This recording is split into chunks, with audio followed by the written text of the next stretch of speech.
Hello, ഇനി നമുക്ക് marginal utility തിയറിയുടെ ലിമിറ്റേഷൻസാണ് നമ്മൾ പഠിച്ചത് അല്ലേ. മൈസർക്ക് അപ്ലൈ ചെയ്യാൻ പറ്റില്ല, പൈസ കൂടുതലുണ്ടാക്കണം എന്നുള്ളവന് അപ്ലൈ ചെയ്യാൻ പറ്റില്ല, പണം എത്ര കൂടുതലുണ്ടാക്കും തോറും നമുക്ക് മടുക്കുന്നില്ല എന്നൊക്കെ നമ്മൾ പറഞ്ഞു.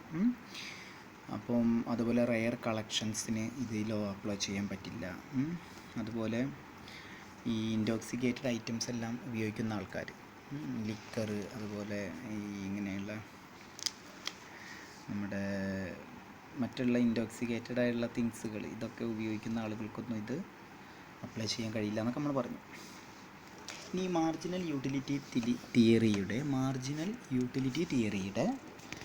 അല്ലെ ഡിമിനിഷിങ് മാർജിനൽ യൂട്ടിലിറ്റി തിയറിയുടെ പ്രാക്ടിക്കൽ ഇമ്പോർട്ടൻസ് നോക്കണം. പ്രാക്ടിക്കൽ ഇമ്പോർട്ടൻസ് എന്ന് പറഞ്ഞാൽ ഇങ്ങനെയുള്ള കാര്യങ്ങളെല്ലാം പഠിച്ചുകൊണ്ട് നമുക്ക് എന്താ ഗുണം? ഒന്ന്, നമുക്ക് ഗവൺമെൻറ്റിന്, നമുക്കെന്ന് പറഞ്ഞാൽ ഗവൺമെൻറ് അല്ലെങ്കിൽ ഇതുമായി ബന്ധപ്പെട്ട ആളുകൾക്ക് ഗവൺമെൻറ്റിന് ടാക്സ് ഫിക്സ് ചെയ്യാൻ ഇത് സഹായിക്കും. എന്നുവെച്ചാൽ മനുഷ്യൻ്റെ വാങ്ങാനുള്ള കഴിവിനനുസരിച്ചിട്ടാണ് നമ്മൾ എന്ത് ചെയ്യുക, ടാക്സ് ഫിക്സ് ചെയ്യുക. അപ്പം പൈസയുള്ള ആളുകൾ കൂടുതൽ പണം ചിലവാക്കാൻ താല്പര്യമുള്ളവരാണ്, പൈസ ഇല്ലാത്ത ആളുകൾ കുറച്ച്.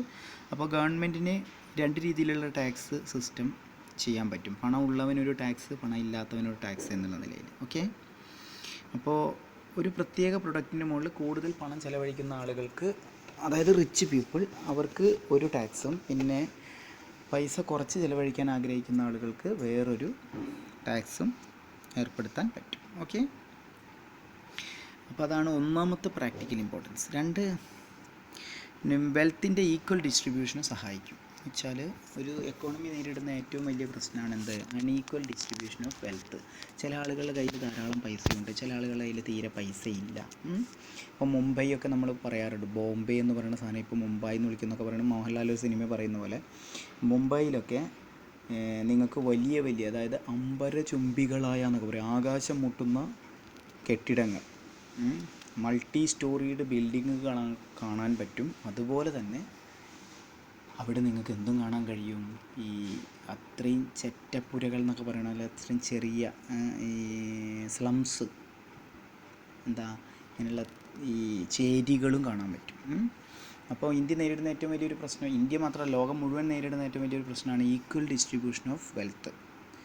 പ്രശ്നം എന്ന് പറയുമ്പോൾ അൺഈക്വൽ ഡിസ്ട്രിബ്യൂഷൻ ഓഫ് വെൽത്ത്. എൻ്റെ കയ്യിലുള്ള പൈസ നിങ്ങളുടെ കയ്യിലുള്ളവർ ഒരുപോലെയല്ല. അപ്പോൾ ഈ marginal utility, diminishing marginal utility theory, ഇങ്ങനെയൊരു തിയറി ഉള്ള കാരണം നമുക്ക് എന്ത് ചെയ്യാൻ പറ്റും? ഈക്വൽ ഡിസ്ട്രിബ്യൂഷൻ ഓഫ് വെൽത്തിന് കുറേയൊക്കെ ശ്രമിക്കാൻ പറ്റും. അതെങ്ങനെയെന്ന് വെച്ചാൽ, പണമുള്ളവൻ്റെ കയ്യിൽ നിന്ന്, ഇപ്പോൾ നേരത്തെ പറഞ്ഞില്ല, വലിയ ടാക്സൊക്കെ പിടിക്കുക പണമുള്ളവൻ്റെ കയ്യിൽ നിന്ന്, എന്നിട്ട് പണം ഇല്ലാത്ത ആളുകൾക്കത് ഫ്രീ ആയിട്ടുള്ള എഡ്യൂക്കേഷൻ, മെഡിക്കൽ സർവീസ്, വീടൊക്കെ വെച്ച് കൊടുക്കുന്നുണ്ടില്ലേ ഗവൺമെൻറ്. ഇപ്പം പല ഈ ഗവൺമെൻറ് വീട് വെച്ച് കൊടുക്കുന്നുണ്ടല്ലോ ആളുകൾക്കൊക്കെ, 3 ലക്ഷം 5 ലക്ഷമൊക്കെ പഞ്ചായത്തിൽ നിന്നെല്ലാം വാങ്ങിയിട്ട്. അപ്പോൾ അങ്ങനെയുള്ള പരിപാടി. അപ്പം പൈസ ഉള്ളവരുടെ നിന്ന് ധാരാളമായിട്ട് ടാക്സ് എല്ലാം പിടിച്ചിട്ട് ഇത് പാവപ്പെട്ട ആളുകൾക്ക് മെഡിക്കൽ ഫെസിലിറ്റി, എഡ്യൂക്കേഷൻ, പിന്നെ ഹൗസ് കൺസ്ട്രക്ഷൻ, ഇതിനൊക്കെ ഉപയോഗിക്കാൻ കഴിയും. അപ്പോൾ ഈ ഗവൺമെൻറ്റിൻ്റെ ഈ public expenditure policy diminishing marginal utility തിയറിയെ ഡിപ്പെൻഡ് ചെയ്തിട്ടാണ്. ഒരിക്കൽ കൂടി പറയുന്നു, പൈസ ഉള്ളവനെ സംബന്ധിച്ച് ധാരാളമായിട്ട് പൈസ ഉള്ള കാരണം അവന് ചിലവഴിക്കാൻ വലിയൊരു പ്രയാസം ഉണ്ടായിരിക്കില്ല. സോ അവരുടെ കയ്യിൽ നിന്നും പരമാവധി ടാക്സ് പിടിച്ചിട്ട് പാവപ്പെട്ട ജനങ്ങൾക്ക് നൽകാൻ ഗവൺമെൻറ്റിനെ സഹായിക്കുന്നത് ഈ ഡിമിനിഷിങ് മാർജിനൽ യൂട്ടിലിറ്റി എന്ന് പറയുന്നൊരു സംഭവം നമ്മുടെ ഉള്ളിലുള്ള കാരണമാണ്. ഓക്കെ, അപ്പോൾ പണക്കാരൻ എത്രയും ചിലവഴിക്കും, അപ്പോൾ അത് വെച്ച് ടാക്സ് എല്ലാം പിടിക്കുക, എന്നിട്ട് ആ ടാക്സ് കൊണ്ട് പാവപ്പെട്ട ആളുകൾക്ക് എഡ്യൂക്കേഷനും പബ്ലിക് ഹെൽത്തും, മനസ്സിലായല്ലോ. അപ്പോൾ ഇവിടെ കേരളത്തിലില്ലേ ഈ ഗവൺമെൻറ് ഹോസ്പിറ്റലുകളൊക്കെ ഇല്ലേ, നമ്മളൊക്കെ പറയാറില്ലേ ഗവൺമെൻറ് ഹോസ്പിറ്റലിൽ പോയിട്ട് അവരൊന്നും ചൂടാവേണ്ട കാര്യമൊന്നുമില്ല, നമ്മുടെ എല്ലാം പൈസ കൊണ്ടാണ് അവർ ചെയ്യുന്നതെന്നൊക്കെ പറയാറില്ലേ. KSRTCയിലൊക്കെ കയറുമ്പോൾ ആളുകൾ, മുന്നേയൊക്കെ എന്ത് പ്രശ്നം ഉണ്ടെങ്കിലും KSRTCയാണ് തച്ച് പൊളിച്ചിരുന്നത്, കാരണം പബ്ലിക് പ്രോപ്പർട്ടി അല്ലേ. അപ്പം അങ്ങനെയുള്ള സംഭവം. അപ്പം ഈക്വൽ ഡിസ്ട്രിബ്യൂഷൻ ഓഫ് വെൽത്ത്, പിന്നെ ഹെൽപ്ഫുൾ ടു ടാക്സേഷൻ പോളിസി, ഈ രണ്ട് കാര്യത്തിനെ നമ്മളെ സഹായിക്കും ഏത്? Diminishing marginal utility theory. Okay, പിന്നെ അതുപോലെ നമ്മുടെ ഡെയിലി എക്സ്പെൻഡിച്ചർ റെഗുലേറ്റ് ചെയ്യാൻ സഹായിക്കും. അതെങ്ങനെയാണ്? നമ്മൾ ഒരു വസ്തു കൂടുതൽ വാങ്ങും തോറും അതിൻ്റെ മാർജിനൽ യൂട്ടിലിറ്റി കുറഞ്ഞു വരുന്നല്ലേ പറയുന്നത്. അപ്പോൾ ഒരു പ്രത്യേക സമയത്ത് നമ്മളതെന്ത് ചെയ്യുന്നു, അതിൻ്റെ ആവശ്യത്തിൽ കൂടുതൽ ക്വാണ്ടിറ്റി നമ്മളൊരു പ്രൊഡക്റ്റ് വാങ്ങൂല. മനസ്സിലായല്ലോ, ഒരു പ്രൊഡക്റ്റിന് നമ്മൾ ആവശ്യത്തിൽ കൂടുതൽ ക്വാണ്ടിറ്റി വാങ്ങൂല. കാരണം ഒരു നിശ്ചിത സ്റ്റേജ് കഴിയുമ്പോൾ മാർജിനൽ യൂട്ടിലിറ്റി ഫോൾ ചെയ്യാൻ തുടങ്ങും, കുറയാൻ തുടങ്ങും. So we may stop buying that property at a specified interval. Okay, അപ്പോൾ അങ്ങനെ നമുക്ക് നമ്മളുടെ എക്സ്പെൻഡിച്ചർ കൺട്രോൾ ചെയ്യാൻ പറ്റും. അല്ലെങ്കിൽ നമ്മളിതിങ്ങനെ വാങ്ങിക്കൊണ്ടേയിരിക്കും. മനസ്സിലാവുന്നുണ്ടല്ലോ. ഡിമിനിഷിങ് മാർജിനൽ യൂട്ടിലിറ്റി പറഞ്ഞൊരു സംഭവം ഇല്ലെങ്കിൽ നമ്മുടെ പൈസയൊക്കെ ഒരു പ്രത്യേക കാര്യം, നമുക്ക് ഏറ്റവും ഇഷ്ടമുള്ള കാര്യത്തിനെ മാത്രമേ നമ്മൾ ചിലവഴിക്കുള്ളൂ. ഓക്കെ, അപ്പോൾ അതാണ് നമ്മുടെ ഡെയിലി എക്സ്പെൻഡിച്ചർ റെഗുലേറ്റ് ചെയ്യാൻ ഡിമിനിഷിങ് മാർജിനൽ യൂട്ടിലിറ്റി നമുക്ക് സഹായിക്കുന്നുണ്ട്. നമ്മൾ അറിഞ്ഞാലും ശരി ഇല്ലെങ്കിലും ശരി, that an important role has been played by the diminishing marginal utility theory. Okay, അതാണ് മൂന്നാമത്തെ കാര്യം. We can regulate our daily expenditure. First now we are studying about practical importance of the theory of diminishing marginal utility.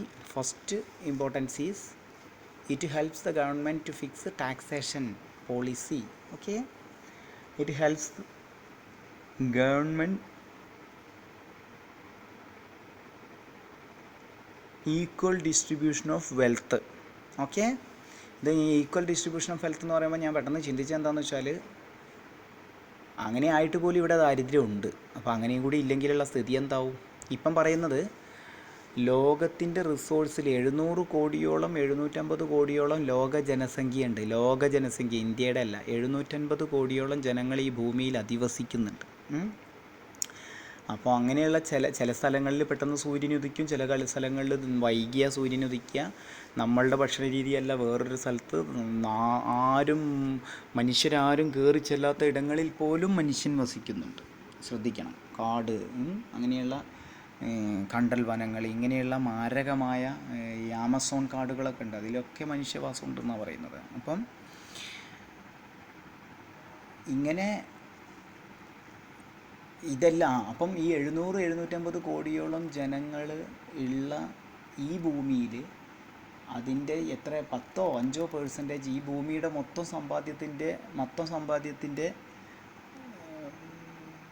സമ്പാദ്യവും എടുത്തു നോക്കുകയാണെങ്കിൽ അതിൻ്റെ major പോർഷനും 1-2 അല്ലെങ്കിൽ 5% വരുന്ന പൈസക്കാരൻ്റെ കയ്യിലാണ്. ബാക്കിയെല്ലാം ദരിദ്രരായിട്ട് കഴിയുന്നു. ഓക്കെ, ഇപ്പോൾ ഇന്ത്യയെ സംബന്ധിച്ച് ഇന്ത്യയുടെ സ്വത്തിൻ്റെ 90-80% ഇവിടുത്തെ പൈസ ഉള്ള ആളുകളുടെ കയ്യിലാണുള്ളത്. ബാക്കിയുള്ള ആളുകൾക്ക് ആകെ 130 കോടി ജനങ്ങളുടെ അടുത്ത് 1 കോടിയോളം വലിയ പൈസക്കാർ കൂട്ടുകയാണെങ്കിൽ സമ്പത്ത് വ്യവസ്ഥേൻ്റെ 90% അവരുടെ കയ്യിലാണ്. ബാക്കി 10% ബാക്കിയുള്ള 130 കോടിയുടെ അടുത്തുള്ളത്. സോ ഈ ഡിമിനിഷിങ് മാർജിനൽ യൂട്ടിലിറ്റി തിയറി ഉണ്ടായിട്ട് പോലും നമ്മുടെ അൺഈക്വൽ ഡിസ്ട്രിബ്യൂഷൻ ഓഫ് വെൽത്ത് ഇങ്ങനെ തുടർന്നുകൊണ്ടേയിരിക്കുന്നു. അപ്പോൾ ഇതുകൂടി ഇല്ലെങ്കിലുള്ള സ്ഥിതി എന്താ? അപ്പം ഈക്വൽ ഡിസ്ട്രിബ്യൂഷൻ ഓഫ് വെൽത്തിന് കുറേയൊക്കെ സഹായിക്കുന്നത്. എങ്ങനെയാണ് സഹായിക്കുന്നത്? പൈസ ഉള്ളവൻ്റെ കയ്യിൽ നിന്നും പൈസ ഇല്ലാത്തവന് ഫ്രീ എഡ്യൂക്കേഷൻ, മനസ്സിലായല്ലോ, public health facilities, then house construction, ഇങ്ങനെയൊക്കെ ചെയ്യുന്നു. പിന്നെ അതുപോലെ നമ്മുടെ ഡെയിലി എക്സ്പെൻഡിച്ചർ റെഗുലേറ്റ് ചെയ്യാൻ ഇത് സഹായിക്കുന്നു. നിങ്ങൾക്കറിയാം, കുറേ നമ്മളൊരു കാര്യം ഉപയോഗിക്കുന്ന സമയത്ത് നമ്മൾ മടുപ്പ് വരുന്നു, അതോടെ നമ്മൾ അത് വാങ്ങൽ നിർത്തുന്നു. ഓക്കെ, അല്ലെങ്കിൽ കുറച്ച് കാലത്തേക്ക് നിർത്തിവെക്കുന്നു. പിന്നെ അതുപോലെ മാർക്കറ്റ് പ്രൈസ് ഡിറ്റർമിൻ ചെയ്യാൻ സഹായിക്കും. എന്നുവെച്ചാൽ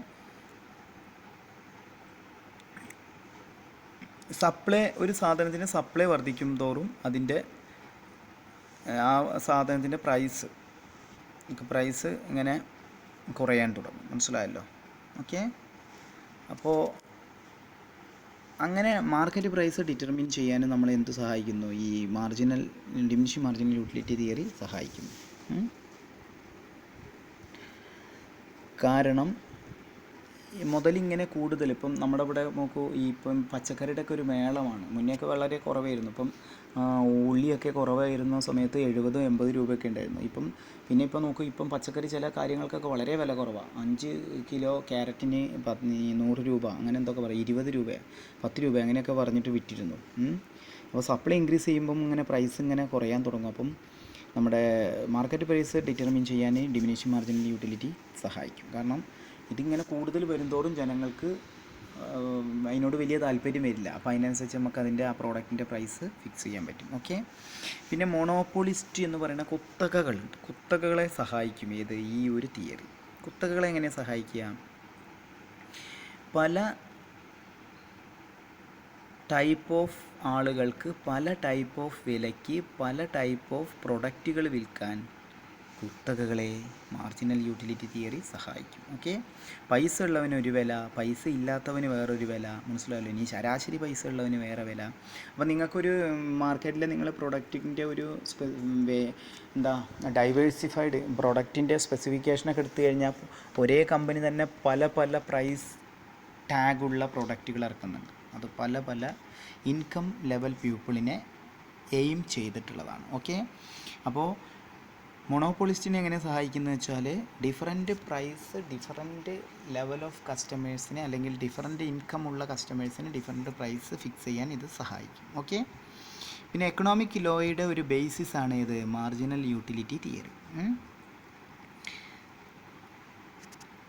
ഇപ്പോൾ ഡിമാൻഡ് കർവ് ഡൗൺവേർഡ് താഴേക്കാണ് സ്ലോപ്പ് ആവുക എന്ന് നിങ്ങൾ കേട്ടിട്ടില്ലേ? ഡിമാൻഡ് കർവ് എപ്പോഴും താഴേക്കാണ് സ്ലോപ്പ് ആവുക. അപ്പം അതുപോലെ കൺസ്യൂമർ, ഇനി നമ്മൾ പഠിക്കാൻ പോകുന്നത് consumer surplus law of demand, elasticity of demand, ഇതെല്ലാം ഏതിനെ ഡിപ്പെൻഡ് ചെയ്തിട്ടാണ്? ഈ മാർജിനൽ യൂട്ടിലിറ്റി തിയറിനെ ഡിപ്പെൻഡ് ചെയ്തിട്ട്. പ്രാക്ടിക്കൽ ഇമ്പോർട്ടൻസ് എന്തൊക്കെയാണ്? 3 കാര്യങ്ങൾ നമ്മൾ നേരത്തെ പറഞ്ഞതാണ്. ഇനി വേറൊരു 4ാമത്തെ കാര്യം, മാർക്കറ്റ് പ്രൈസ് ഡിറ്റർമിൻ ചെയ്യാൻ സഹായിക്കുന്നു, മോണോപോളിസ്റ്റിനെ സഹായിക്കുന്നു, എക്കണോമിക് ലോയിൻ്റെ ബേസിസ് ആയിട്ട് ഇത് സഹായിക്കുന്നു. ഓക്കെ. ഇനി അടുത്തതാണ് കൺസ്യൂമർ സർപ്ലസ്. കൺസ്യൂമർ സർപ്ലസ് എന്ന് പറഞ്ഞു കഴിഞ്ഞാൽ എക്കണോമിക്സിൽ വേറൊരു ടേമാണ്. കൺസ്യൂമർ സർപ്ലസ് എന്ന് പറഞ്ഞു കഴിഞ്ഞാൽ നിങ്ങൾ ഇത്രയും ചിന്തിച്ചാൽ മതി. പെട്ടെന്ന് ഞാൻ നിങ്ങൾക്ക് പറഞ്ഞുതരാം. ഒരു വ്യക്തി ഒരു ഉൽപ്പന്നം വാങ്ങുന്ന സമയത്ത് മാർക്കറ്റിൽ നിലവിലുള്ള പ്രൈസിനേക്കാൾ കൂടുതൽ അവൻ എത്രത്തോളം കൊടുക്കാൻ ആഗ്രഹിക്കുന്നു അതിനെ വിളിക്കുന്ന പേരാണ് കൺസ്യൂമർ സർപ്ലസ്. ഇത് പറയുമ്പോൾ നിങ്ങൾക്ക് മനസ്സിലായി. ഞാൻ വേറൊരു കാര്യം പറയാം. ഇപ്പം വൈഡ് റിലീസിങ്ങിനൊക്കെ മുന്നേ, ഇപ്പം സിനിമയുടെ കാര്യം നോക്കുകയാണെങ്കിൽ വൈഡ് റിലീസിങ്ങിന് മുന്നേ ചുരുക്കം ചില തിയേറ്ററുകളിൽ സിനിമ റിലീസാവുന്ന സന്ദർഭം ഉണ്ടായിരുന്നു. അപ്പോൾ ഇപ്പം 100 തിയേറ്റർ 150 തിയേറ്ററിലെല്ലാം കളിക്കുന്ന സമയത്ത് മുന്നേ റിലീസ് പടങ്ങൾ 50-40 തിയേറ്ററിലൊക്കെ ഉണ്ടായിരുന്നത്. അപ്പോൾ ജനങ്ങൾ അടിച്ചാർത്ത് വരും. കാരണം 100-150 തിയേറ്റർ ഇല്ല, ആകെ 50-40 തിയേറ്ററേ ഉള്ളൂ. അപ്പം 100-150 തിയേറ്ററിലേക്ക് കൊള്ളുന്ന ജനങ്ങൾ മുഴുവൻ ഈ 40-50 തിയേറ്ററിൻ്റെ മുന്നിൽ ക്യൂ നിൽക്കും. അപ്പോൾ സ്വാഭാവികമായിട്ടും ഇവിടെ ടിക്കറ്റ് കുറവായിരിക്കും. നമ്മളെ ഒരുപാട് ആൾക്കാർ ക്യൂ നിൽക്കുന്നു, ടിക്കറ്റ് അത്രയും ഉണ്ടാവില്ല. അപ്പോൾ നമ്മൾ എന്ത് ചെയ്യും? അപ്പോൾ അന്നൊക്കെ ഈ ബ്ലാക്കിന് ടിക്കറ്റ് വിൽക്കുക പറഞ്ഞ പരിപാടി ഉണ്ടായിരുന്നു. അതായത് തിയേറ്റർ ഉടമകൾ അറിഞ്ഞോ അറിയാതെയോ, ചിലപ്പോൾ അവർ അറിഞ്ഞിട്ടായിരിക്കും, ഒരു ഗ്രൂപ്പ് ഓഫ് പേഴ്സൺസ് വരും, അവർ കുറേ ടിക്കറ്റുകൾ വാങ്ങി ആദ്യം തന്നെ വയ്ക്കും. ചിലപ്പോൾ അവർക്ക് ആദ്യമായിട്ട് കുറേ ടിക്കറ്റ് ഇവർ കൊടുത്തിട്ടുണ്ടായിരിക്കും. എന്നിട്ട് എന്ത് ചെയ്യും? 50 രൂപയുടെ ടിക്കറ്റിന് അവർ നമ്മളോട് 100-200 പറയും. അപ്പോൾ നമുക്ക് നമ്മുടെ ഇഷ്ടതാരത്തിനോടുള്ള ആരാധനയുടെ ഒരു ബേസിൽ ഞാൻ അല്ലെങ്കിൽ നിങ്ങൾ ചിലപ്പോൾ ഞാൻ 50 രൂപയുടെ ടിക്കറ്റാണ് ഞാൻ 150 രൂപയ്ക്ക് വാങ്ങുകയാണെങ്കിൽ ഞാൻ 100 രൂപ അധികം കൊടുക്കുന്നു. കണ്ടില്ലേ? അതാണ് കൺസ്യൂമർ സർപ്ലസ് എന്ന് പറഞ്ഞാൽ. മാർക്കറ്റിലെ വിലയും നിങ്ങൾ പേ ചെയ്യാൻ ആഗ്രഹിക്കുന്ന വിലയും തമ്മിലുള്ള ഡിഫറൻസാണ്. മനസ്സിലായല്ലോ? അപ്പോൾ ആക്ച്വലി എന്താണോ അവിടെ ഉള്ളത് വില, ആക്ച്വലി നമ്മൾ എത്രയാണ് പേ ചെയ്യേണ്ടത്? 50 രൂപ. നമ്മൾ പ്രിപ്പയർ ചെയ്ത വില എത്രയാണ്? നമ്മൾ what we prepared to pay 150 രൂപ. അപ്പോൾ ഈ സിനിമയുടെ കാര്യം പറയുകയാണെങ്കിൽ 150. അപ്പോൾ നമ്മൾ അതിൻ്റെ വ്യത്യാസം എത്രയാണ്? 100 രൂപ. അതാണ് കൺസ്യൂമർ സർപ്ലസ്. ഓക്കെ. ഇത് നിങ്ങൾക്ക് ഞാൻ മനസ്സിലാവാൻ വേണ്ടി പറഞ്ഞത്. ഇനി ആൽഫ്രഡ് മാർഷൽ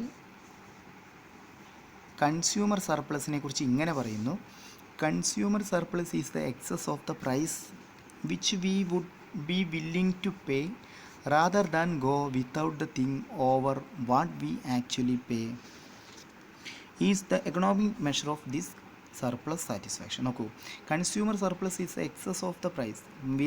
ഉള്ള വിലയിലേക്കും കൂടുതലായിട്ട് നമ്മൾ കൊടുക്കുന്നു. എക്സസ് എന്ന് പറഞ്ഞാൽ കൂടുതൽ, ഉള്ള വിലയിലേക്കും കൂടുതലായി കൊടുക്കുന്നു. Which we would be willing to pay, നമ്മൾ കൊടുക്കാൻ നമ്മൾ തയ്യാറാണ്. ആക്ച്വൽ പ്രൈസിനേക്കാൾ കൂടുതലായിട്ട് എന്തോ കൊടുക്കാൻ നമ്മൾ തയ്യാറാണ്. Rather than go without the thing. കണ്ടില്ലേ? ആ സാധനം ഇല്ലാതെ പോകും. ഇപ്പോൾ ഒരു സിനിമ കാണാതെ പോകുന്നതിനേക്കാൾ 50 രൂപയുടെ ടിക്കറ്റിന് നിങ്ങൾ 150 രൂപ കൊടുത്ത് വാങ്ങുന്നു. കാരണം അല്ലെങ്കിൽ നിങ്ങൾ സിനിമ കാണാതെ പോകേണ്ടി വരും. ഓക്കെ. അപ്പോൾ rather than go without the thing over what we actually pay. അപ്പോൾ ഇതാണ് കൺസ്യൂമർ സർപ്ലസ് എന്ന് പറഞ്ഞത്. ഓക്കെ, അത് ഓരോ വ്യക്തികൾക്ക് ഓരോ പോലെ ഉണ്ടാവുക. അപ്പം എനിക്കിഷ്ടമുള്ളൊരു നടൻ്റെ സിനിമ ചിലപ്പോൾ 50 ഇന്നലെ 100 രൂപയുടെ ടിക്കറ്റിന് 200 300 വെച്ച് കൊടുക്കുമ്പോൾ ചില ആൾക്കാർ 1000 രൂപയൊക്കെ വെച്ച് കൊടുക്കും, 1000 2000 രൂപയൊക്കെ വെച്ച് കൊടുക്കും. മനസ്സിലായല്ലോ? അപ്പോൾ അതാണ് ഞാൻ നിങ്ങൾക്ക് ഏറ്റവും കൂടുതൽ പെട്ടെന്ന് മനസ്സിലാവാൻ വേണ്ടി പറഞ്ഞതാണ്. ഇപ്പം അതുപോലെ നിങ്ങൾ ഇപ്പോൾ ഒരു തെരുവോര കച്ചവടമാണെന്ന് തെരുവിലിൻ്റെ അരികിൽ ഈ റോഡ് സൈഡിൽ ഉണ്ടാവില്ല ഇങ്ങനെ കച്ചവടങ്ങൾ, സ്റ്റാളുകളെല്ലാം കെട്ടിപ്പൊക്കി. അപ്പോൾ അവിടെയൊക്കെ നമുക്ക് സാധനങ്ങൾ അവസാന സമയമാകുമ്പോൾ ആളുകൾ കൂടുതലാണെങ്കിൽ നല്ല വില കൊടുത്ത് ജനങ്ങൾ വാങ്ങും. മനസ്സിലായല്ലോ?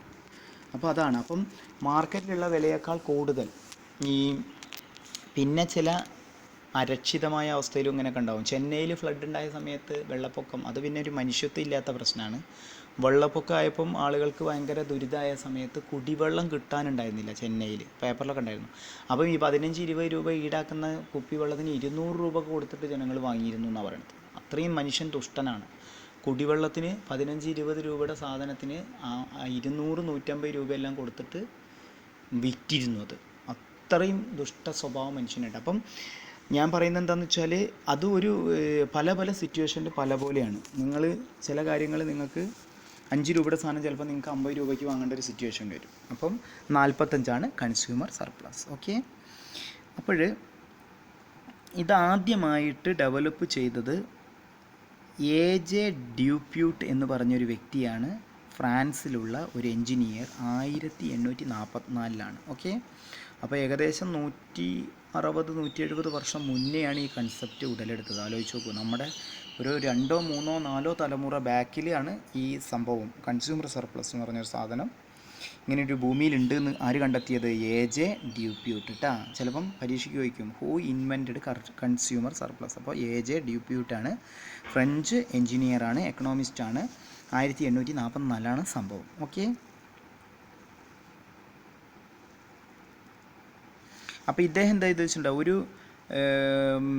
പാലം, അതായത് ഒരു ബ്രിഡ്ജ്, ഒരു റിവറിൻ്റെ മുകളിൽ കൂടെ ഒരു ബ്രിഡ്ജ് വന്നപ്പം ആ ബ്രിഡ്ജ് ഒരു റിവറിൻ്റെ മുകളിലൂടെ വരുമ്പം ജനങ്ങൾക്ക് കിട്ടുന്ന ഗുണങ്ങൾ കൺസ്യൂമർ സർപ്ലസ് എത്രത്തോളം ഉണ്ടെന്ന് അദ്ദേഹം കാൽക്കുലേറ്റ് ചെയ്തു എന്നാണ് പറയുന്നത്. ശരിയാണ്.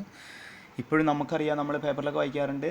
ഈ ഞാൻ വെറുതെ ഒരു സ്ഥലത്തിൻ്റെ പേര് പറയുന്നു, പന്താവൂർ പാലം ഇല്ലാത്തൊരു സ്ഥലം. അപ്പോൾ അവിടെ പാലം വന്നു കഴിഞ്ഞാൽ എന്തൊക്കെ ഗുണങ്ങൾ എന്നൊക്കെ പേപ്പറിൽ വരാറുണ്ട്. പിന്നെ എത്രയോ ഇപ്പോൾ എടപ്പാൾ മേൽപ്പാലം വന്നു കഴിഞ്ഞാൽ ഈ ഗുണം ആ ഗുണം എന്നൊക്കെ പറഞ്ഞ് നിങ്ങൾ പേപ്പറിൽ വായിക്കാറുണ്ട്.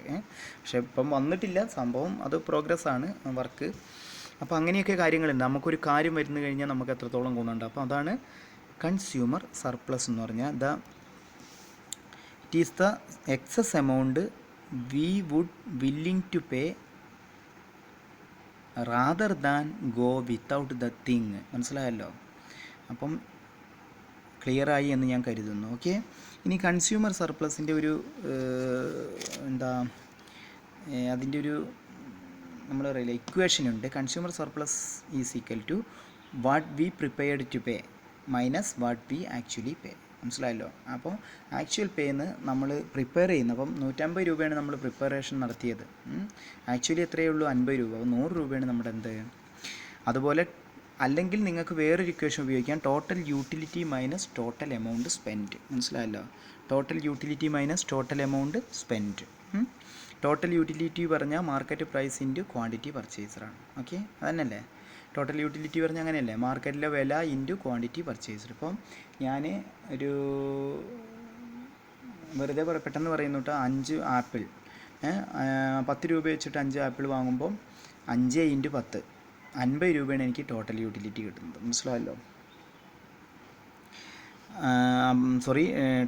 Total utility minus total amount spend. Total amount സ്പെൻഡാണ് market price into quantity purchaser. Okay, ഇനി നമുക്ക് ഇതൊരു ചാർട്ട് രൂപേണ പറഞ്ഞിട്ടുണ്ട്. അപ്പോൾ നമ്മൾ ഓറഞ്ച് എന്ന് എഴുതുന്നു ഇതിൽ, പിന്നെ മാർജിനൽ യൂട്ടിലിറ്റി, പിന്നെ മാർക്കറ്റ് പ്രൈസ്, പിന്നെ കൺസ്യൂമർ സർപ്ലസ്. ഓക്കെ, ഓറഞ്ച് 1, 2, 3, 4, 5 ഇങ്ങനെ താഴേക്ക് വന്നിട്ടുണ്ട്. അപ്പോൾ മാർജിനൽ യൂട്ടിലിറ്റി നമ്മൾ വില്ലിങ് ടു പേ, അത് നമുക്കും ഉണ്ടാക്കാവുന്നതാണ് കേട്ടോ. ഒരു ഓറഞ്ചിന് നമ്മൾ 6 രൂപ കൊടുക്കാൻ തയ്യാറാണ്. പക്ഷേ മാർക്കറ്റ് പ്രൈസ് എത്രയേ ഉള്ളൂ? 2 രൂപ. അപ്പോൾ നമ്മുടെ കൺസ്യൂമർ സർപ്ലസ് 4 ആണ്. 2 ഓറഞ്ച് ആകുമ്പോൾ ആലോചിക്കണം, നമ്മുടെ മാർജിനൽ യൂട്ടിലിറ്റി കുറഞ്ഞു വരികയാണ്, നമ്മൾ കൂടുതൽ ഉപയോഗിക്കുകയാണ്. അപ്പോൾ മാർജിനൽ യൂട്ടിലിറ്റി അപ്പോൾ 2 ഓറഞ്ച് ആകുമ്പോൾ നമ്മൾ 5 രൂപയെ കൊടുക്കുന്നുള്ളൂ. ഒന്നിന് നമ്മൾ 6 രൂപ കൊടുക്കുമ്പോൾ രണ്ടെണ്ണത്തിന് നമ്മൾ 5 രൂപ കൊടുക്കാൻ ആഗ്രഹിക്കുന്നു. അപ്പോൾ മാർക്കറ്റ് പ്രൈസ് എത്രയാണ്? 2 രൂപ. അപ്പോൾ നമുക്ക് കിട്ടുന്ന ഗുണം എത്രയാണ്? കൺസ്യൂമർ സർപ്ലസ് അവർക്ക് കിട്ടുന്നത് 3 രൂപ. ഓക്കെ, ഒരിക്കൽ കൂടി പറയുന്നു, ഒരു ഓറഞ്ച് നമ്മൾ 6 രൂപയ്ക്ക് വാങ്ങാൻ തയ്യാറാണ്. മാർക്കറ്റിൽ എത്രയേ വിലയുള്ളൂ? 2 രൂപ. അപ്പോൾ നമ്മുടെ കൺസ്യൂമർ സർപ്ലസ് 4 ആണ്. ഓക്കെ, അതുപോലെ 2 ഓറഞ്ച് ആവുന്ന സമയത്ത് നമ്മുടെ മാർജിനൽ യൂട്ടിലിറ്റി 5 ആണ്. നമ്മൾ 5 രൂപ കൊടുക്കാനേ തയ്യാറുള്ളൂ. കാരണം ഒരു ഓറഞ്ച് നമ്മൾ ഓൾറെഡി തിന്നു, അപ്പോൾ നമുക്ക് മടുപ്പ് വരികയാണ്. അപ്പം പിന്നെ 2 ഓറഞ്ച് വാങ്ങുമ്പോൾ നമ്മൾ 5 രൂപയെ കൊടുക്കുന്നത്. അപ്പോൾ മാർക്കറ്റ് പ്രൈസ് എത്രയേ ഉള്ളൂ? 2 രൂപ. അപ്പോൾ നമ്മുടെ കൺസ്യൂമർ സർപ്ലസ് എത്രയാണ്? 3 രൂപ. പിന്നെ 3 ഓറഞ്ച് ആകുമ്പം 4 രൂപയായി മാറി മാർജിനൽ യൂട്ടിലിറ്റി. അപ്പോൾ നമ്മുടെ കൺസ്യൂമർ സർപ്ലസ് 2. മാർക്കറ്റ് പ്രൈസ് മാറുന്നില്ല, അത് ഫിക്സഡ് ആണ്. 4 ഓറഞ്ച് ആകുമ്പോൾ നമ്മൾ 3 രൂപയെ കൊടുക്കുന്നുള്ളൂ. അപ്പോൾ നമ്മുടെ 1 രൂപയാണ് കൺസ്യൂമർ. 5 ഓറഞ്ച് വാങ്ങുന്ന സമയത്ത് നമ്മൾ 2 രൂപയെ കൊടുക്കുന്നത്. മാർക്കറ്റ് പ്രൈസ് എത്രയാണ്? 2. അപ്പം നമ്മുടെ കൺസ്യൂമർ സർപ്ലസ് എന്തായി മാറി? 0 ആയി മാറി. മനസ്സിലായല്ലോ? അപ്പോൾ ടോട്ടൽ യൂട്ടിലിറ്റി എന്ന് പറയുന്നത് ഇവിടെ 20 കിട്ടുന്നു. നമ്മൾ സ്പെൻഡ് ചെയ്യുന്നത് 10 രൂപ. നമ്മുടെ കൺസ്യൂമർ സർപ്ലസ് 10 രൂപ. ഓക്കെ, 6, 5, 4, 3, 2 ഇതാണ് നമ്മുടെ ടോട്ടൽ യൂട്ടിലിറ്റി. ഓറഞ്ചിൻ്റെ എണ്ണം നമ്മൾ നോക്കണ്ട, 1, 2, 5 വരെ ഉണ്ട്. പക്ഷേ നമ്മുടെ അത് അങ്ങനെ ആ ഒരു സിറ്റുവേഷൻ നമ്മൾ വാങ്ങുകയാണെങ്കിൽ നമ്മൾ 20 യൂട്ടിലിറ്റി വാങ്ങുന്നു. ഓക്കെ, നമ്മൾ സ്പെൻഡ് ചെയ്യുന്നത് 10 രൂപ. കൺസ്യൂമർ സർപ്ലസ് എത്രയാണ്? 10 രൂപ.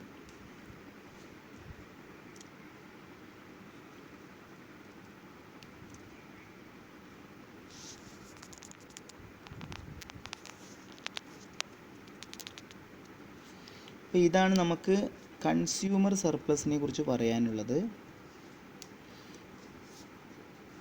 ഇനി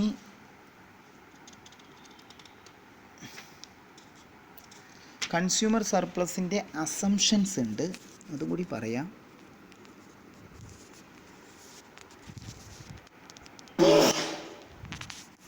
കൺസ്യൂമർ സർപ്ലസിൻ്റെ അസംഷൻസ് എന്ന് പറയുമ്പോൾ ഇങ്ങനെയുള്ള കാര്യങ്ങളൊക്കെ ഉണ്ടെങ്കിലാണ് നമുക്ക് ഈ ഒരു സംഭവം ഉണ്ടാവുള്ളൂ. ഓക്കെ, ഒന്നാമത്തെ അസംഷൻസ്, യൂട്ടിലിറ്റി മെഷർ ചെയ്യാൻ പറ്റുമെങ്കിലാണ് കൺസ്യൂമർ സർപ്ലസ് ഉണ്ടാവുള്ളൂ. യൂട്ടിലിറ്റി മെഷർ ചെയ്യാൻ പറ്റിയില്ലെങ്കിൽ കൺസ്യൂമർ സർപ്ലസ് ഉണ്ടാവില്ല. ഓക്കെ, അപ്പം ഞാനൊരു താരത്തിൻ്റെ ആ സിനിമ കണ്ടാൽ എനിക്ക് ഇങ്ങനെയൊക്കെ ഗുണങ്ങളുണ്ടെന്ന് ഞാൻ മനസ്സിലാക്കുമ്പോഴാണ് ഞാൻ കൂടുതൽ പൈസ ചിലവാക്കാൻ ശ്രമിക്കുള്ളൂ. ഓക്കെ, അതുപോലെ പണത്തിൻ്റെ മാർജിനൽ യൂട്ടിലിറ്റി കോൺസ്റ്റൻ്റ് ആണ്. അങ്ങനെയാണെങ്കിലാണ് നമുക്ക് എന്തുണ്ടാവുള്ളൂ? ഈ കൺസ്യൂമർ സർപ്ലസ് എന്നുള്ള സംഭവം ഉണ്ടാകും. അതുപോലെ കമ്മോഡിറ്റിക്ക് സബ്സ്റ്റിറ്റ്യൂട്ട് വരാം, അത് വളരെ പ്രധാനമാണ് കേട്ടോ. കമ്മോഡിറ്റിക്ക് സബ്സ്റ്റിറ്റ്യൂട്ട് ഉണ്ടാവാൻ പാടില്ല. കാരണം നിങ്ങൾ ഒരു ഉൽപ്പന്നം വാങ്ങുന്നു, മാർക്കറ്റ് പ്രൈസിനേക്കാൾ കൂടുതൽ വിലയ്ക്ക് ഒരു ഉൽപ്പന്നം വാങ്ങുന്ന സമയത്ത് അതിൻ്റെ സബ്സ്റ്റിറ്റ്യൂട്ട് അതിൽ കുറഞ്ഞ വിലയ്ക്ക് കിട്ടുകയാണെങ്കിൽ ചിലപ്പോൾ നിങ്ങൾ അങ്ങോട്ട് മാറാൻ സാധ്യതയുണ്ട്. ഓക്കെ, അതാണ്.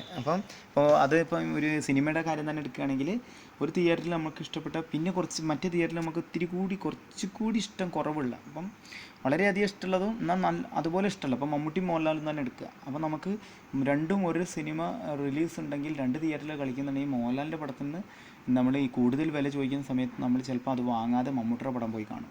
എന്നുവെച്ചാൽ കുറച്ചുകൂടി വില കുറഞ്ഞിട്ട്, അല്ലെങ്കിൽ മമ്മൂട്ടിയുടെ പടത്തിന് നേരെ ഓപ്പോസിറ്റും സംഭവിക്കാം. അതുപോലെ അപ്പോൾ അങ്ങനെ ആകുമ്പോൾ കൺസ്യൂമർ സർപ്ലസ് ഒന്നുമില്ല.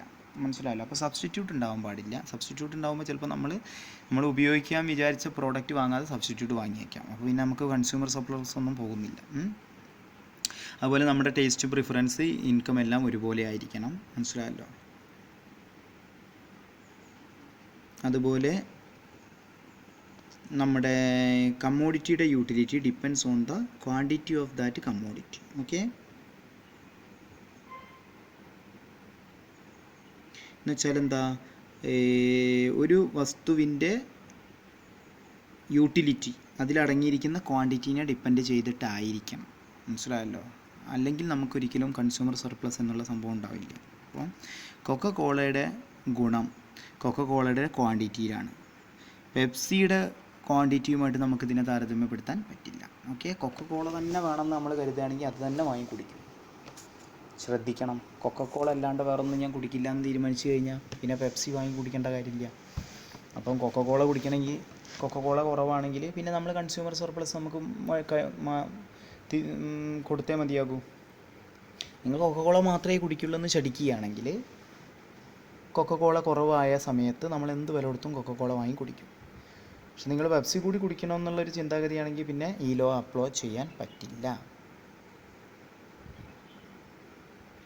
അതുപോലെ ഡിമിനിഷിങ് മാർജിനൽ യൂട്ടിലിറ്റി വാലിഡ് ആവുന്ന സമയത്ത് മാത്രമേ ഈ തിയറി നമുക്ക് അപ്ലൈ ചെയ്യാൻ പറ്റുള്ളൂ. ഓക്കെ, എന്നുവെച്ചാൽ എന്താ, നമുക്കൊരു ഉൽപ്പന്നം ഉപയോഗിച്ച് മടുപ്പ് വരുന്ന സമയത്ത് വേറൊരു ഉൽപ്പന്നം നമ്മൾ ചെയ്യുക. വളരെയധികം ശ്രദ്ധിക്കണം, നല്ല സൈക്കോളജിക്കൽ കാര്യമാണ്. നിങ്ങൾക്ക് ചില ആളുകൾ ഒരേ ഭക്ഷണം തന്നെ കഴിച്ച് ഒരു മടുപ്പില്ലാത്ത ആൾക്കാരുണ്ട്. പക്ഷെ നമുക്ക് ഒരേ ഭക്ഷണം കഴിച്ച് മടുപ്പ് വരുന്ന സമയത്താണ് നമ്മൾ വേറൊരു ഭക്ഷണം ഇറങ്ങുന്ന സമയത്ത് അത് എല്ലാവരും വാങ്ങുന്ന സമയത്ത് നാട്ടിൽ വളരെ അതിന് ഡിമാൻഡ് ആവുകയാണെങ്കിൽ നമ്മൾ എന്ത് ചെയ്യും, എന്ത് വില കൊടുത്തും വാങ്ങും. ശ്രദ്ധിക്കണം. അപ്പോൾ ഡിമിനിഷിങ് മാർജിനൽ യൂട്ടിലിറ്റി ഒരു പ്രൊഡക്റ്റിനുള്ള കാരണമാണ് വേറൊരു പ്രൊഡക്റ്റ് നമ്മൾ എന്ത് വില കൊടുത്തും വാങ്ങുന്നത്. ഒരിക്കൽ കൂടി പറയുന്നു, ഒരു പ്രത്യേക പ്രൊഡക്റ്റിന് ഡിമിനിഷിങ് മാർജിനൽ യൂട്ടിലിറ്റി ഉള്ള കാരണമാണ് നമ്മൾ വേറൊരു പ്രൊഡക്റ്റിലേക്ക് മാറുന്നത്, അതിന് എന്ത് വില കൊടുത്ത് വാങ്ങാനും നമ്മൾ തയ്യാറാവുന്നത്. ഓക്കെ, ഇതൊക്കെയാണ് കൺസ്യൂമർ സർപ്ലസിൻ്റെ അസംഷൻസ് എന്ന് പറയും. ഇനി ഇതിൻ്റെ ലിമിറ്റേഷൻസ് കൂടി പറഞ്ഞിട്ട് നമുക്ക് നിർത്താം. കൺസ്യൂമർ സർപ്ലസിൻ്റെ ലിമിറ്റേഷൻ എന്തൊക്കെയാണ്? ഇത് അൺറിയലിസ്റ്റിക് ആണെന്ന് പറയുന്നു. ഒന്നാമത്തെ ലിമിറ്റേഷനാണ് ഇത് അൺറിയലിസ്റ്റിക് ആണ്. കാരണം മാർജിനൽ യൂട്ടിലിറ്റി ഓഫ് മണി ഒരിക്കലും എന്താവില്ല, കോൺസ്റ്റൻ്റ് ആവില്ല എന്ന് നമ്മൾ നേരത്തെ പറഞ്ഞില്ലേ. ഡിമിനിഷിങ് മാർജിനലിൽ നമ്മൾ പറഞ്ഞതാണ്. അതിൽ നമ്മളതിന് മണിയുടെ പണത്തിൻ്റെ മാർജിനൽ യൂട്ടിലിറ്റി എന്തല്ല, കോൺസ്റ്റൻ്റ് അല്ല. അതുകൊണ്ട് കൺസ്യൂമർ സർപ്ലസ് എന്താണ് റിയൽ അല്ല, അൺറിയലിസ്റ്റിക് ആണ്. ഓക്കെ, പിന്നെ ഇത് ഇമാജിനറി ആണ്. ഇമാജിനറി എന്ന് പറഞ്ഞാൽ എന്താ, ഇത് നമ്മുടെ ചിന്ത മാത്രമാണ്, നമ്മൾ സങ്കല്പിക്കാൻ കഴിയുന്ന ഒരു കാര്യമാണ്. കാരണം ഇനി നിങ്ങൾക്ക് ഓർഡിനലാണ് വരുന്നത്, അതിലത് പറയുന്നുണ്ട്, നമ്മൾക്ക് ഒരു വസ്തുവിൻ്റെ ഉപയുക്തത നമുക്ക് അളക്കാൻ പറ്റില്ല എന്നാണ്. അപ്പോൾ അതുപോലെ ഒരു വസ്തുവിൻ്റെ ഉപയുക്തത നമുക്ക് അളക്കാൻ പറ്റാത്ത കാരണം നമ്മൾ മാർക്കറ്റ് പ്രൈസിനേക്കാൾ കൂടുതൽ വില കൊടുത്ത് വാങ്ങുന്നത് എന്തർത്ഥത്തിലാണെന്ന് നമുക്ക് തന്നെ അറിയുന്നില്ല. അതാണ് ഇമാജിനറി പറഞ്ഞത്, സങ്കല്പിക്കാണ്. മനസ്സിലായല്ലോ? അതുപോലെ മെഷർ ചെയ്യാൻ പറ്റില്ല. കൺസ്യൂമർ സർപ്ലസ് എന്ന് പറയുന്ന ആ സംഭവം ഇല്ലേ, അത് മെഷർ ചെയ്യാൻ പറ്റില്ല എന്നാണ് വേറൊരു ലിമിറ്റേഷൻ ഈ തിയറിയുടെ. അതുപോലെ ലൈഫിലെ നെസസിറ്റി ഓഫ് ലൈഫിലേക്ക് ഇതിനെ അപ്ലൈ ചെയ്യാൻ പറ്റില്ല. അപ്പം നമ്മൾ മരിക്കാൻ കിടക്കുകയാണ്, അപ്പോൾ എന്ത് വില കൊടുത്തും നമ്മളൊരു ഉൽപ്പന്നം വാങ്ങും. ജീവൻ രക്ഷാ മരുന്നുകളൊക്കെ നമ്മൾ എന്ത് വില കൊടുത്തും വാങ്ങും. ഓക്കെ, അതുപോലെ ഈ ഉപ്പ് എന്ന് പറയുന്ന സാധനമുണ്ട്, പിന്നെ തീപ്പെട്ടി, വളരെ ആവശ്യമുള്ളത് കെറോസിൻ, അതൊക്കെ ഇപ്പം ആ സാഹചര്യം മാറുന്നതനുസരിച്ച് നെസസിറ്റി ഓഫ് ലൈഫ് മാറും. എനിക്ക് വളരെ അത്യാവശ്യം വേണമെന്ന് തോന്നുന്ന സാധനം വേറൊരാൾക്ക് അത്യാവശ്യം ആയിരിക്കില്ല. എങ്കിലും ഇങ്ങനെ നെസസിറ്റി ഓഫ് ലൈഫിൻ്റെ കാര്യത്തിൽ കൺസ്യൂമർ സർപ്ലസ് ഇല്ല. ഇപ്പോൾ ഉദാഹരണത്തിന് 10 രൂപയാണ് ഉപ്പിനുള്ളെങ്കിൽ നമ്മൾ 1000 രൂപ കൊടുക്കുമ്പോൾ നമുക്ക് 990 രൂപ കൺസ്യൂമർ സർപ്ലസ് എന്ന് പറയാൻ പറ്റില്ല. കാരണം നമുക്ക് ആ 10 രൂപയുടെ സാധനത്തിന് നമ്മുടെ മനസ്സിൽ 10,000 രൂപയുടെ വില ഉണ്ടാവും. അപ്പോൾ നമ്മൾ കൊടുക്കുന്നത് വെറും 1000 ഉള്ളൂ. അതാണ് ഇത് മെഷർ ചെയ്യാൻ പറ്റില്ല എന്ന് പറയാൻ കാരണം. അപ്പം നെസസിറ്റി ഓഫ് ലൈഫിലേക്ക് ഇത് അപ്ലൈ ചെയ്യാൻ പറ്റില്ല. കാരണം കുറഞ്ഞ വിലയുള്ള ജീവിതം നമ്മുടെ ജീവിതത്തിൻ്റെ ഒരു അവശ്യ ഘടകമാണെങ്കിൽ കുറഞ്ഞ, അതാണ് ഞാൻ പറഞ്ഞത്, ചെന്നൈയിൽ വെള്ളക്കുപ്പി 10-15 രൂപയുടെ വെള്ളക്കുപ്പി 100 രൂപ 200 രൂപയ്ക്ക് വാങ്ങുമ്പോഴും അവർക്കതൊരു നഷ്ടമായിട്ട് തോന്നുന്നില്ല. കാരണം എന്താ, അതവരുടെ നെസസിറ്റി ഓഫ് ലൈഫാണ്. മറ്റവൻ ചെയ്യുന്നത് വലിയ പാതകമാണ് എങ്കിൽ പോലും ഇവർക്കത് ആ പൈസ പോകുന്നത് അത് നഷ്ടമായിട്ട് തോന്നുന്നില്ല. ഓക്കെ, പിന്നെ അതുപോലെ കൺസ്യൂമർ സർപ്ലസ് അതാണ് നേരത്തെ ഞാൻ പറഞ്ഞില്ല, എൻ്റെ കൺസ്യൂമർ സർപ്ലസ് നിങ്ങളുടെ കൺസ്യൂമർ സർപ്ലസുമായിട്ട് കമ്പയർ ചെയ്യാൻ പറ്റില്ല. നമ്മൾ വിചാരിക്കും അയ്യേ ഇവൻ എന്തൊരു ഭ്രാന്തനാണ്, കുറച്ച് പൈസയുടെ സാധനം ഇത്രയും വില കൊടുത്ത് വാങ്ങാൻ ഇവൻ എന്താ. മറ്റേ ഒരു ഫ്രണ്ട്സ് സിനിമയിലില്ല, ഇത് ഒരു പൗരാണിക വസ്തുവിലായിട്ട് പൊട്ടിക്കുമ്പോൾ പഴയതായിരുന്നു, ഞാൻ കരുതി പുതിയതാണെന്ന് അറിയില്ല, അപ്പോൾ അതിൻ്റെ വില എന്നൊക്കെ പറഞ്ഞിട്ട് നിങ്ങൾ ആ പടം ഒന്ന് ഓർത്ത് നോക്കും. അപ്പം ഒരു വ്യക്തിക്ക് പൗരാണിക വസ്തുക്കൾ വലിയ കാര്യമാണെങ്കിൽ മറ്റൊരു വ്യക്തിക്ക് അത് വലിയ കാര്യമാവില്ല. അപ്പോൾ അവൻ ചിലപ്പോൾ ഈ പൗരാണികമായിട്ടുള്ള എന്തെങ്കിലും ഒരു ചെറിയൊരു കല്ല് അല്ലെങ്കിൽ ഒരു മോതിരം ഇതെല്ലാം കോടിക്കണക്കിന് ഉറുപ്പിക കൊടുത്ത് വാങ്ങുന്നു. മനസ്സിലായല്ലോ? അപ്പോൾ മഹാത്മാഗാന്ധിയുടെ കണ്ണട വിജയ് മല്യയാണ് എന്ത് ചെയ്തത്, ഈ ലണ്ടനിലെ എവിടെയോ ലേലത്തിന് വെച്ചപ്പം വിജയ് മല്യ ആ കണ്ണടയെല്ലാം പൈസ കൊടുത്ത് വാങ്ങി, വലിയ വില കൊടുത്ത് വാങ്ങി. അപ്പോൾ അതേ സാധനം വേറൊരാൾക്ക് അത് വലിയ കാര്യമാവില്ല. മനസ്സിലായല്ലോ? അങ്ങനെ ശ്രദ്ധിക്കണം. അപ്പോൾ സച്ചിൻ ടെണ്ടുൽക്കറിനെ എനിക്കിഷ്ടം, ഞാൻ ക്രിക്കറ്റ് കളിക്കുന്ന കളി എനിക്കിഷ്ടമുള്ള കാരണം സച്ചിനെ ഇഷ്ടപ്പെടുന്നു. ക്രിക്കറ്റ് അറിയാത്തൊരു വ്യക്തിയെ സംബന്ധിച്ച് സച്ചിൻ ഒരു ബിംബമല്ല. അപ്പോൾ എൻ്റെ കൺസ്യൂമർ സർപ്ലസും ക്രിക്കറ്റ് അറിയാത്ത എൻ്റെ കൺസ്യൂമർ സർപ്ലസും രണ്ടും ഡിഫറൻ്റാണ്, നമുക്കൊരിക്കലും കമ്പയർ ചെയ്യാൻ പറ്റില്ല.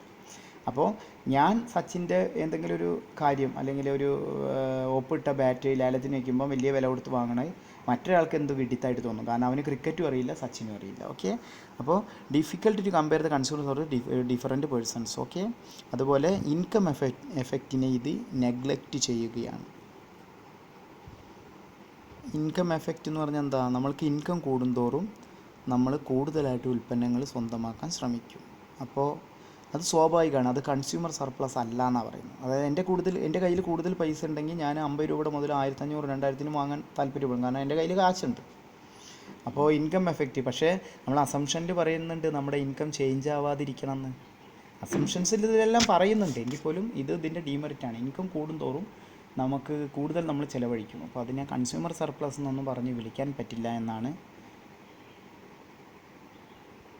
ചില എക്കണോമിസ്റ്റുകൾ പറയുന്നത്. പ്രൊഫസർ ഹിഗ്സ് എന്ന് പറയുന്ന ഒരു ശാസ്ത്രജ്ഞൻ, എക്കണോമിസ്റ്റ്, നമ്മുടെ ആൽഫ്രഡ് മാർഷലിനെ ക്രിറ്റിസൈസ് ചെയ്തു. ഇത് കൺസ്യൂമർ സർപ്ലസ് ഒന്നും അല്ലാത്ത സംഭവം, ഇൻകം കൂടുമ്പോൾ ജനങ്ങൾ കൂടുതൽ വില കൊടുത്ത് എന്തും വാങ്ങുമെന്ന് പറഞ്ഞു. ഓക്കെ, ഇതൊക്കെയാണ് ലിമിറ്റേഷൻസ്. ഈ വീഡിയോ ഇത്തിരി ദീർഘമായിട്ടുണ്ട്. 2:15 മിനിറ്റിൻ്റെ വീഡിയോയ്ക്ക് വരെ ഞാൻ ഒരു അരമണിക്കൂറിൻ്റെ വീഡിയോ ഇടുകയാണ്. അപ്പോൾ നിങ്ങൾക്ക് ഒരു വീഡിയോ കേട്ടാൽ മതി. എല്ലാവർക്കും നല്ലൊരു ദിനം ആശംസിക്കുന്നു. ഓക്കെ.